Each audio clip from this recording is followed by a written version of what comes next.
Thank you so much. It's great to see you. Excellent. Good to Thank see you as well. Well, everyone, thank you so much for joining us. My name is José Olivares. I'm an independent investigative journalist based in New York. And I'm collaborating with the Salon of Authentic Journalism, and we're going to be bringing you special Instagram broadcasts.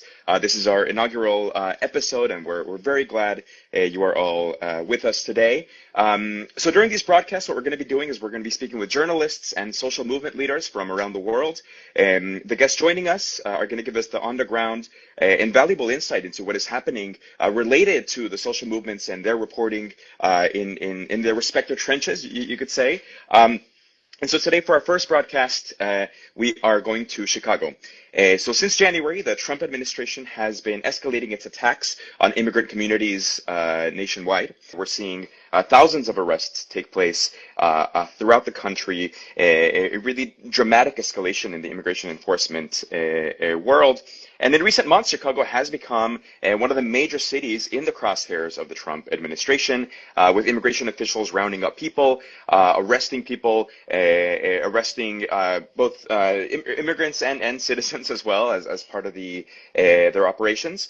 And the arrests, which are carried out by officers from ICE, which is Immigration and Customs Enforcement, along with partner agencies, including those from Customs and Border Protection, have led to protests and to clashes in Chicago as well. And so for our first broadcast today, we are joined by Jackie Serrato. Jackie is a reporter and editor working with the Chicago Sun-Times and Southside Weekly. She's been closely reporting on immigration enforcement in Chicago, in the area, and how Chicago's immigrant community is responding. So Jackie, it's so great to have you. Hello again. Thank you for being with us. Thank you so much, Jose, and also the Salon of Authentic Journalism for inviting me and for making this possible. Thank you so much. Well, first, just to start, Jackie, if you could kind of give us a little bit of a rundown of what exactly has been happening in Chicago, what Operation Midway Blitz is, how that has looked like, on the ground in Chicago, and what the methods used by immigration officials, what that has looked like in Chicago. Of course. So I was born and raised in the Little Village community, which is Chicago's historical Mexican immigrant neighborhood. Chicago is 1/3 Latino, Latina, Latinx. Majority of those people are of Mexican descent. And Chicago has become the focal point of the Trump administration's deportation campaign. And if you allow me to speculate the reasons, I believe it's that because we are a blue city, right, that typically votes Democrats. We are a sanctuary city at that. So that means that our Chicago Police Department is not supposed to be cooperating with federal agents. We have a black mayor, Mayor Brandon Johnson, on top of the fact that, like I said, 1/3 of our population is of Mexican descent, while another third is made up of black residents. So to a white supremacist administration, Chicago represents what is quote unquote wrong with America. So yeah, we've had agents of the state who are walking up to immigrant workers, construction workers, people who are at a bus stop on their way to work, people who are doing their laundry and going out about their daily routine in a law-abiding way. And they're going up to people with no stated reason or probable cause and asking them for proof of where they were born. And if you're not quick enough to produce those documents, or if you're working on your lawn and your papers are somewhere inside, well, we've seen that even if you do have documents on you, they can be heartless and take you anyway. So as I was saying, so these are agents who are wearing masks, who do not identify themselves in any way. They don't say their name. They don't say what agency they represent. They're driving rental vehicles. And in the worst case scenarios, these are so-called agents who are in plain clothes. They're wearing jeans and a shirt with a mask and have zero identifiers. And therefore could easily be anyone posing as an agent. So people are living in fear right now, especially, the immigrant community, anybody who is brown, could be subjected to racial profiling. And it's out of control. People are afraid to leave their homes, even to buy groceries, to go to work. People have stopped showing up to work altogether. And even though we haven't seen workplace raids like in past decades, We are still seeing people getting pulled over on the streets. If you're walking, down the street, somebody could approach you and say that they are federal agents and start harassing you and taking you in. So we have a processing center run by ICE or the Department of Homeland Security. And it's not supposed to be a detention center. It's supposed to be a processing center, but it's in every shape and form. It is very much acting like a detention center, and so there's a lot of constitutional rights being abused in there. There have been reports of overcrowding, of people not being fed, of people who are not being given water, of insufficient toilets, of people who don't even have a bed to sleep on. And so, yeah, we're just seeing, this become even more and more ridiculous and blatant. And so, yeah, as a journalist who is also, a part of who lives in an immigrant community, I get to kind of see like both sides. Not that there really is, not that there are two sides to this story. I think it's very clear what is happening. But to see it from the inside, to see how my own family members, my own relatives, my own community, how they're afraid to go about their lives. And then at the same time, putting on my journalist hat, right, and attempting to report this in the most quote unquote objective way. It's, it messes with you a little bit. So yeah, we're struggling, but, we are standing in solidarity with the immigrant community. Thank you so much, Jackie. Yeah, I mean, it's been interesting, and for folks who are just joining us, this is a series that we're doing with the Salon of Authentic Journalism, where we're going to be discussing with journalists and social movement leaders from around the world to hear, what is happening on the ground. And today we are joined by journalist Jackie Serrato, who is in Chicago, who has been documenting the immigration enforcement operations in her city of Chicago. Jackie, something you mentioned is as a journalist in the Department of Homeland Security, I think it's been interesting to see how when you're talking about the Broadview facility, right, it's this processing center in Chicago that is being used by the Department of Homeland Security, and they're detaining people there for prolonged periods of time, even though the policy says they're not allowed to do so. But people are being detained there. And then we see these reports coming out about these horrible conditions happening inside there.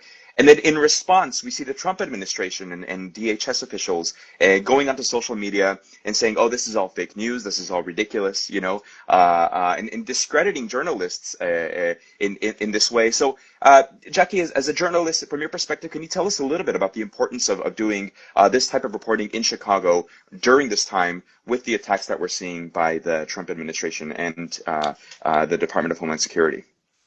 I think it's safe to say that journalists are under attack as well, nearly as much as immigrants, right? Our credibility is under attack.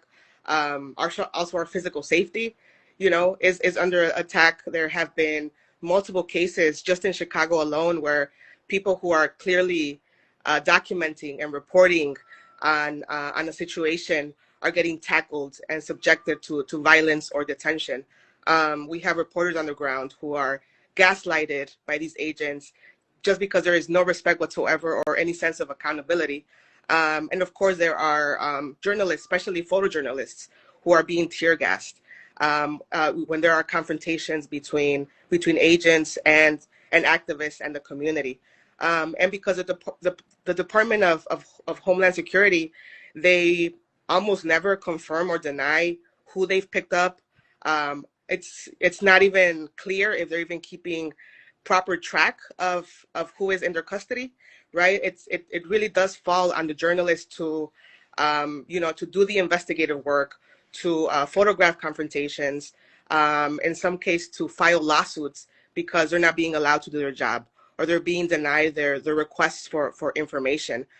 So we've come to the point where we can no longer rely on government or on any authorities to give an accounting of who is in their custody or what is going to happen to them. Where are they going to be transferred next?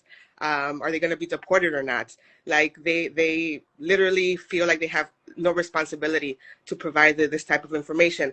And so that is where journalists come in, right? And using the investigative skills that we have we try to piece together, you know, the numbers, but also the faces behind these arrests.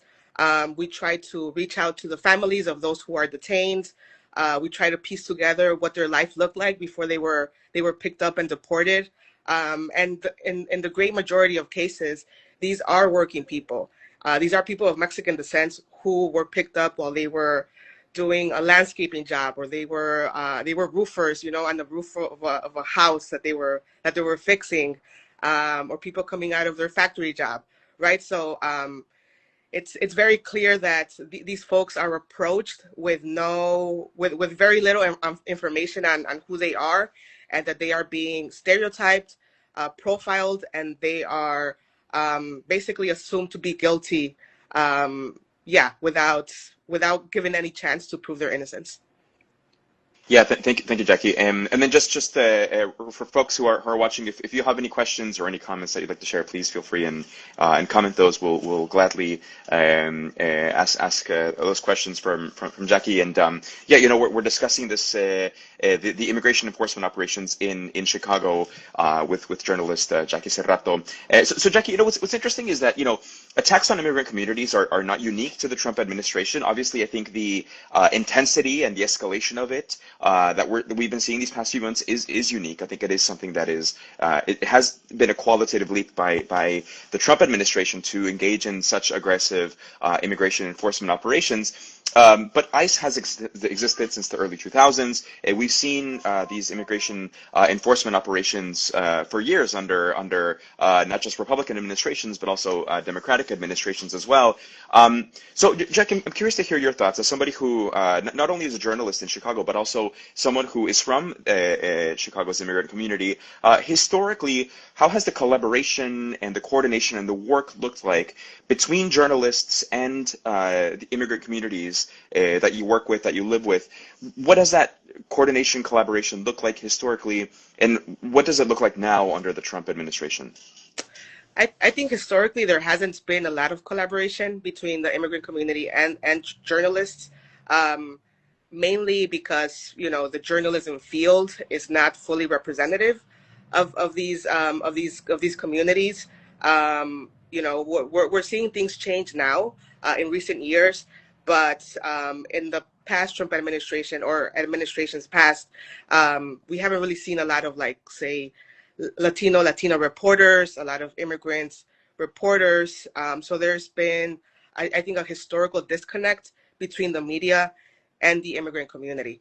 And in the case of Mexican immigrants in Chicago, they have been in the shadows for decades. You know, in some cases you could argue, like, for up to 100 years, for as long as we've been here, which has been over 100 years as immigrants in the city of Chicago.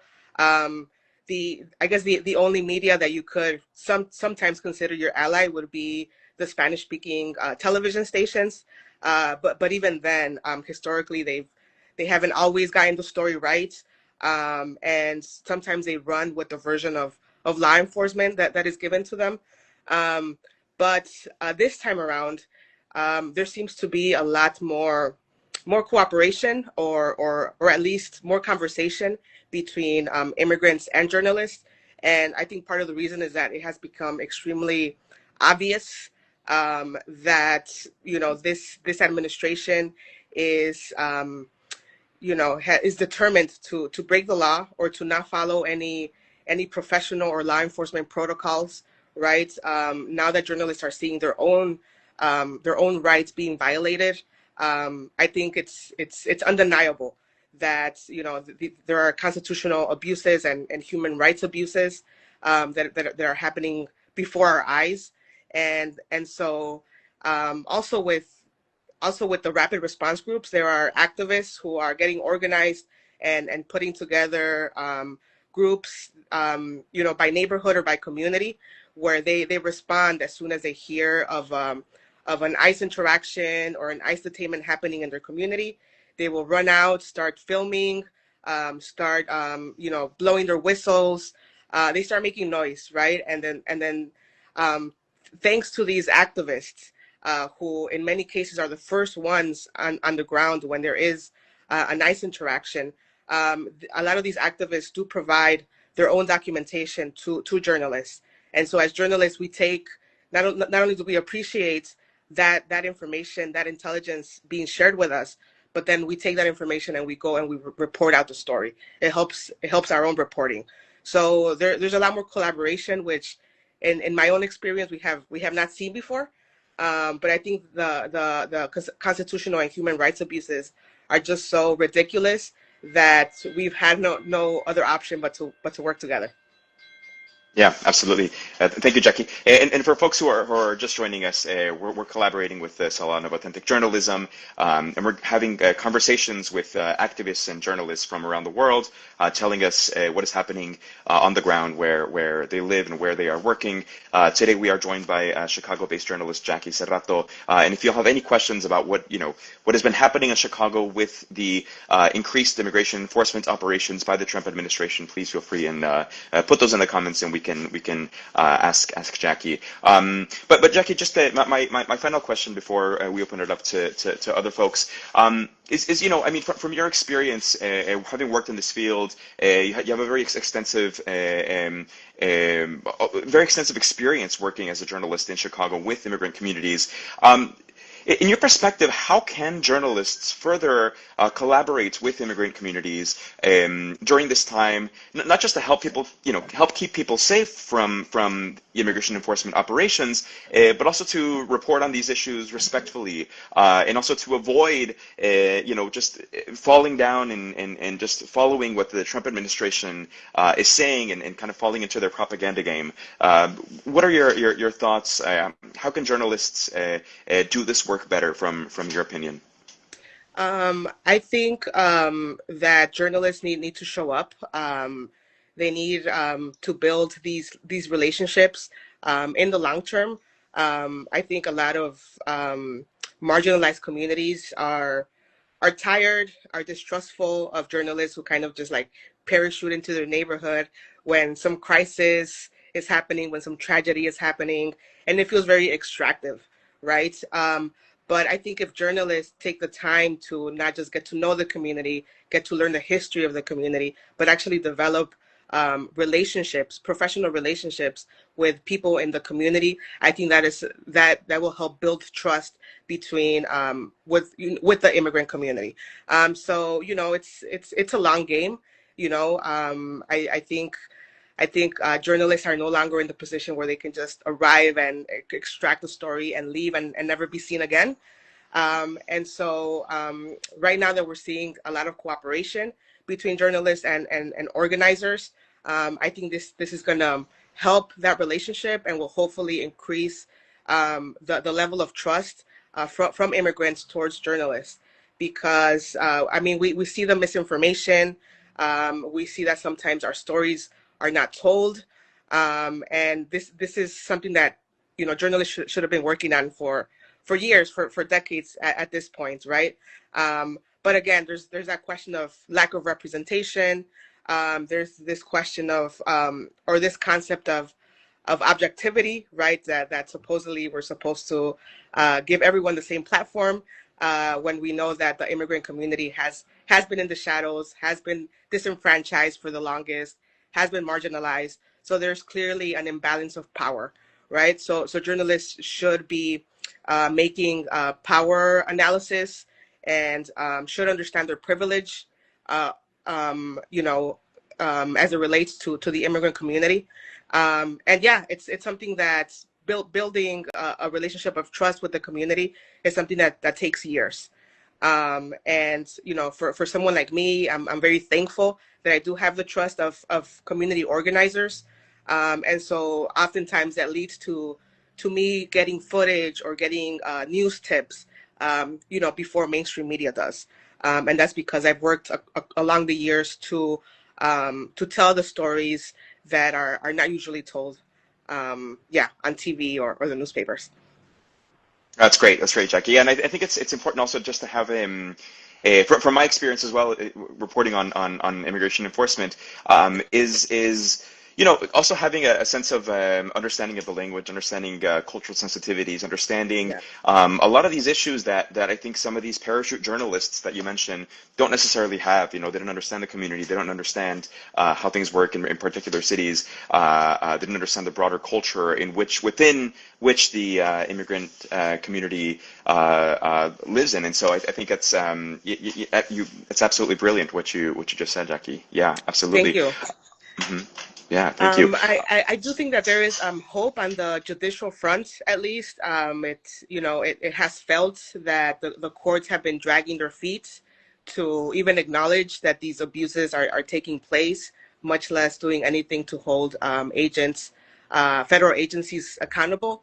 But as of this morning, effective immediately, a judge has placed a temporary restraining order on the processing center at Broadview.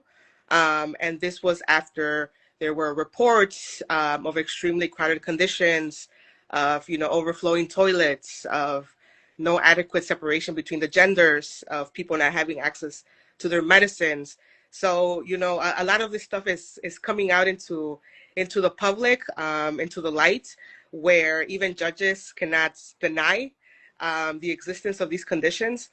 So now federal officials will have to mobilize to at least meet the lowest bar of sanitary and humanitarian conditions. And a lot of this work is thanks to journalists, to those organizers on the ground who are documenting absolutely everything, and to pro bono lawyers, and just people who are helping, who are contributing by taking groceries to people's homes, by doing things that seem small, but altogether they add up and create a network of mutual aid and support.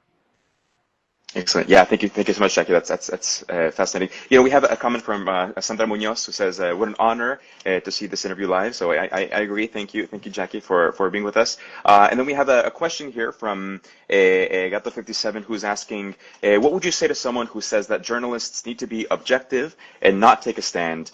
Can you do both?" And Jackie, I think it's an interesting question because as journalists, sometimes who are immigrants or who come from immigrant communities, the traditional kind of practitioners, journalism school people who say, "Oh, all journalists have to be objective." They might see our identity as a question where it prevents us from doing the type of reporting that we're doing. And so, Jackie, I'm curious to hear your thoughts. How would you respond to this question that says, what would you say to someone who says that journalists need to be objective and not take a stand? And That's can a you do good question. both? I think in many cases, objectivity is actually very subjective. And I myself as a journalist struggle with other journalists, right? In many cases, these are white, mainstream journalists who, I remember when these ICE detentions were just starting, and I was sharing with them what we were seeing in my own community, and there was like a great reluctance to even believe what I was saying.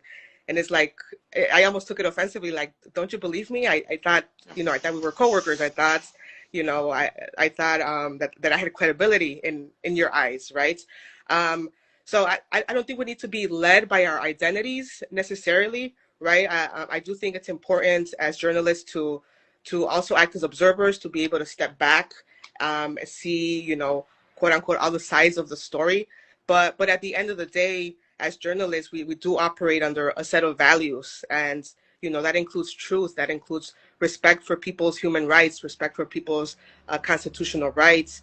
There are a set of, I think, values that most journalists abide by, and after you see the receipts, after you see the proof in front of you, you got to be honest, and you got to do your job, and acknowledge when things are, when shit is hitting the fan, when things are going in the wrong direction, right? And if it's not journalists who call it out, if journalists are not calling out, human rights abuses, if they're not calling out instances of injustice, then who's going to do that, right? So yes, it's important to approach a subject objectively, but then look at the proof in front of you, look at the testimonies in front of you, take people's word at face value, believe them, And after you've gathered all your evidence, then, believe in your ability to be discerning and yeah, be an ethical journalist. Take a stance. Absolutely, absolutely. For folks joining us, this has been a conversation with Jackie Serrato. She is a Chicago-based journalist, a reporter and editor, working with the Chicago Sun-Times and Southside Weekly. And she's been closely reporting on immigration enforcement operations in Chicago. And we've had a really excellent conversation about journalism and reporting and developments taking place in Chicago as the Trump administration escalates its immigration enforcement operations there. Jackie, thank you so much for joining us this evening. Really, really appreciate you being with us. Thank you so much, Jose, and the Salon of Authentic Journalism, and anybody who joined and heard at least part of this conversation. I look forward to the rest of the podcast, and I hope to be back in the future. Thank you so much, Jackie. Yeah, and so that's it for today's show. We'll be keeping an archive of these conversations on the Salon of Authentic Journalism's page. My name is José Olivares. We're collaborating with the Salon of Authentic Journalism, and thank you all so much for joining us. Apologies again for the technical difficulties. This is our first one, but despite the technical difficulties, I think Jackie's perspective was fascinating. So thank you so much for joining us. Thanks, Jose. Keep up the great work. Thank you so much. Bye. Bye-bye.